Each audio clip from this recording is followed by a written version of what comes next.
Здравейте, колеги! Казвам се Василена Вълчанова и съм маркетинг координатор в Азбис България. Днес на мен се пада честта да изтегля печелившите в нашата томбола, която пуснахме преди 2 седмици.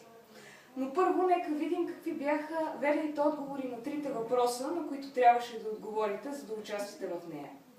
Първият въпрос: в колко държави оперира Азбис Enterprises? Има заверен отговор С, над 50 държави. На вторият въпрос: колко продукта има в портфолиото си компанията? Трябваше да отговорите с отговор С, над 15 000 продукта. А на третия въпрос: с колко активни B2B клиента работи Азбис Enterprises? Верният отговор е Д, над 33 000 активни B2B клиента. Над 40 от вас успяха да отговорят правилно на въпросите и имената и компаниите са в ето тази купа пред мен.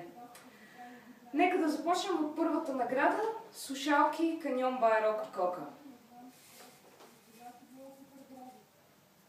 Тях печели Петър Гузманов от ета Катя Гузманова.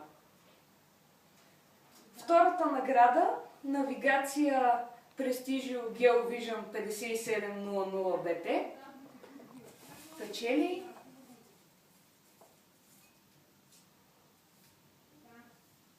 Станислав Славов от ПИП Компютри. И третата награда – таблет Prestigio Multipad 5800B, отива при Водотека ОД. Колегите вероятно ще си го поделят. Благодаря за вашето участие и очаквайте и следващите анкети на Азбис България.